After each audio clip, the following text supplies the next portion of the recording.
जोहार। आज आप राजभवन आवास के सामने जाकिर हुसैन पार्क के पास धरना दे रहे हैं। हम जानना चाहेंगे कि आपके ये जो विरोध है इसका कारण क्या है और इसकी शुरुआत कहाँ से हुई सर? देखिए, आज़ाद भारत में शहीद आजम भगत सिंह 2 गज ज़मीन के लिए तरस रहे हैं। जिस राज्य में 1 रुपये में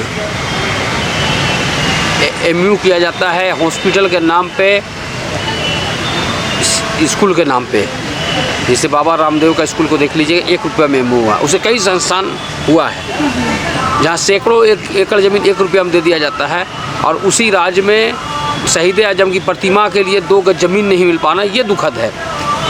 क्योंकि देखिए, भगत सिंह 1931 में 23 मार्च को फांसी पे चढ़े थे। उसके बाद उनका प्रतिमा झारखंड में आदमकद प्रतिमा कहीं नहीं था।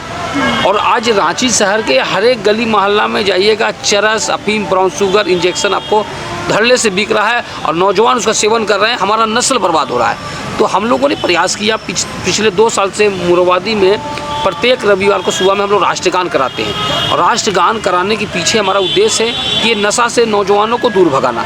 उसी में एक पहल की कि भगत सिंह का प्रतिमा लगाते हैं। भगत सिंह को नौजवान अपना आइडियल मानता है, तो इस रूप में प्रयास किया जाए। तो हम लोग नगर निगम को एक पत्र सौंपे 2022 में, पत्र सौंपे 16 सितंबर को नगर निगम के बोर्ड की बैठक में वो चर्चा हुई। चर्चा में सहमति सबका बन गई। स्थान हम लोग दिए थे, क्योंकि रांची कॉलेज बगल में था, इसलिए हम लोग स्थान दिए थे स्टेट गेस्ट हाउस के सामने वाला चौक। तो निगम के लोगों का, वार्ड पार्षद के कहना था कि वहाँ जगह उचित नहीं हो, कोई और जगह देखा जाए। उसके बाद निगम की टीम, हम लोग सब लोग गए, गांधी जी के प्रतिमा के बगल में हम लोग को स्थान दिया गया। स्थान देने के बाद फिर से दोबारा 2023 8 फरवरी को बोर्ड की बैठक में फिर से आया और ध्वनि मत से पास हो गया कि स्थान भी चिन्हित हो गया, सारा कुछ हो गया, सारा कुछ ओके हो गया। उसके बाद हम लोग वहाँ पर बड़ा सा एक बोर्ड लगा दिए कि शहीद आजम भगत सिंह प्रतिमा स्थल। उसके बाद 23 मार्च को हम लोग पिछले साल 2023 में वहाँ पर हम लोग श्रद्धांजलि सभा बड़े रूप में किए थे, और उसके बाद हम लोग कंस्ट्रक्शन का काम भी वहाँ उसमें चल रहा था। जब 16 अप्रैल 2023 को शहीद आजम सरदार भगत सिंह के जो भतीजे हैं, मेजर जनरल से रिटायर हुए हैं, उनके हाथों से प्रतिमा का अनावरण था। तो ठीक, अब प्रतिमा का अनावरण के 3-4 दिन पहले रांची अंचल के CEO थे अमित भगत, उन्होंने काम को रोकवा दिया। बोला कि आप लोग किसकी अनुमति से कार्य कर रहे हैं? हम लोग नगर निगम के द्वारा हम लोग को ज़मीन अलॉट किया गया, हम लोग काम कर रहे हैं। तो नहीं, आप कैसे कर सकते हैं? या ज़मीन तो भारत सरकार की है, केसरहीन ज़मीन है। हमने सर किसकी ज़मीन, ये मुझे पता नहीं है, ये तो विभाग का मामला है ना।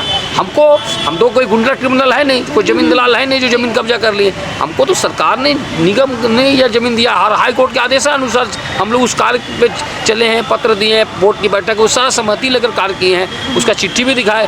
बोला नहीं, हम लोग उसको नहीं मानेंगे। प्रतिमा मजबूरन हम लोग वहाँ पर लगा दिए, क्योंकि प्रतिमा का अनावरण होना था, प्रतिमा लगा दिए। रात में प्रतिमा को क्रान से उठाया गया। उठाने के बाद उसको पुलिस लाइन में रखा गया।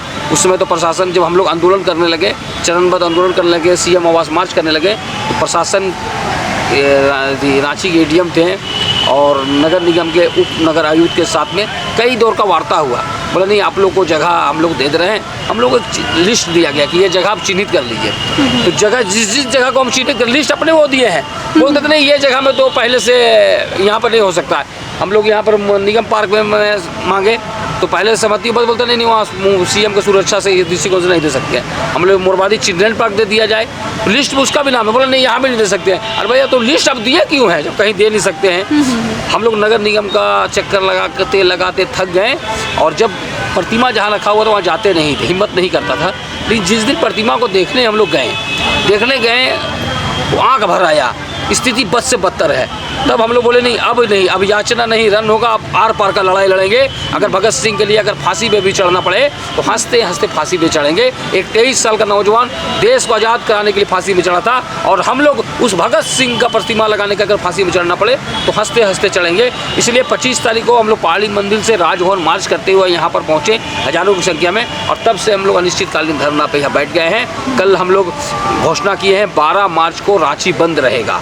इसलिए हमारा टीम के लोग सभी जगह जगह लगे हुए हैं। जगह जगह हस्ताक्षर अभियान, नुक्कड़ सभा, वॉल राइटिंग के माध्यम से स्कूल में, कॉलेज में, चैम्बर्स कॉमर्स में, बस ओनर एसोसिएशन में, ऑटो एसोसिएशन में, सब जगह जा जाके हम लोग चिट्ठी दे रहे हैं और सबसे विनती कर रहे हैं 12 के बंदी में आप समर्थन कीजिए, क्योंकि जिस स्थान पे हम लोग बैठे हैं, हम लोग यहाँ पर हर कोई अपनी मांग को लेकर बैठते हैं, लेकिन हमारा यह मांग है कि भगत सिंह को सम्मान देना होगा। जिस यूथ को पूरे हिंदुस्तान के लोग अपना आइडियल मानते हैं, उनको सम्मान देना होगा। उनके सम्मान में हम लोग यहाँ पर धरना पर बैठे हुए हैं और 12 मार्च को रांची बंद बुलाएंगे, इसी के लिए हम लोग बैठे हुए हैं। जी जी सर, तो जैसा कि आप सबने सर से सुना कि बेहद ही एक दुखद पल रहा होगा जब इन्होंने हमारे शहीद, अमर शहीद भगत सिंह जी की प्रतिमा को एक ऐसे कबाड़ खाने की जगह में पाया जिसे देख के उन्हें उनका सीना छल्ली छल्ली हो गया। और ये बहुत ही दुख के साथ कहना पड़ रहा है कि एक जगह जो पहले अलाउड की गई थी, परमिशन दी गई थी, उस पे इस तरह का राजनीतिक तौर से जो बयानबाजी अफसरों की तरफ से आ रहा है, वो बेहद ही कष्ट देने वाला है। आखिर 2 गज ज़मीन, थोड़ी सी ज़मीन के लिए उनकी प्रतिमा कबाड़ खाने में रखी गई है। इससे बड़ा दुख और पीड़ा की बात और कुछ हो नहीं सकती। सर, मैं चाहूँगी कि आप अपना परिचय दे दें। उत्तम यादव, केंद्रीय अध्यक्ष, राष्ट्रीय युवा शक्ति। जी सर, आपका बहुत बहुत शुक्रिया। धन्यवाद।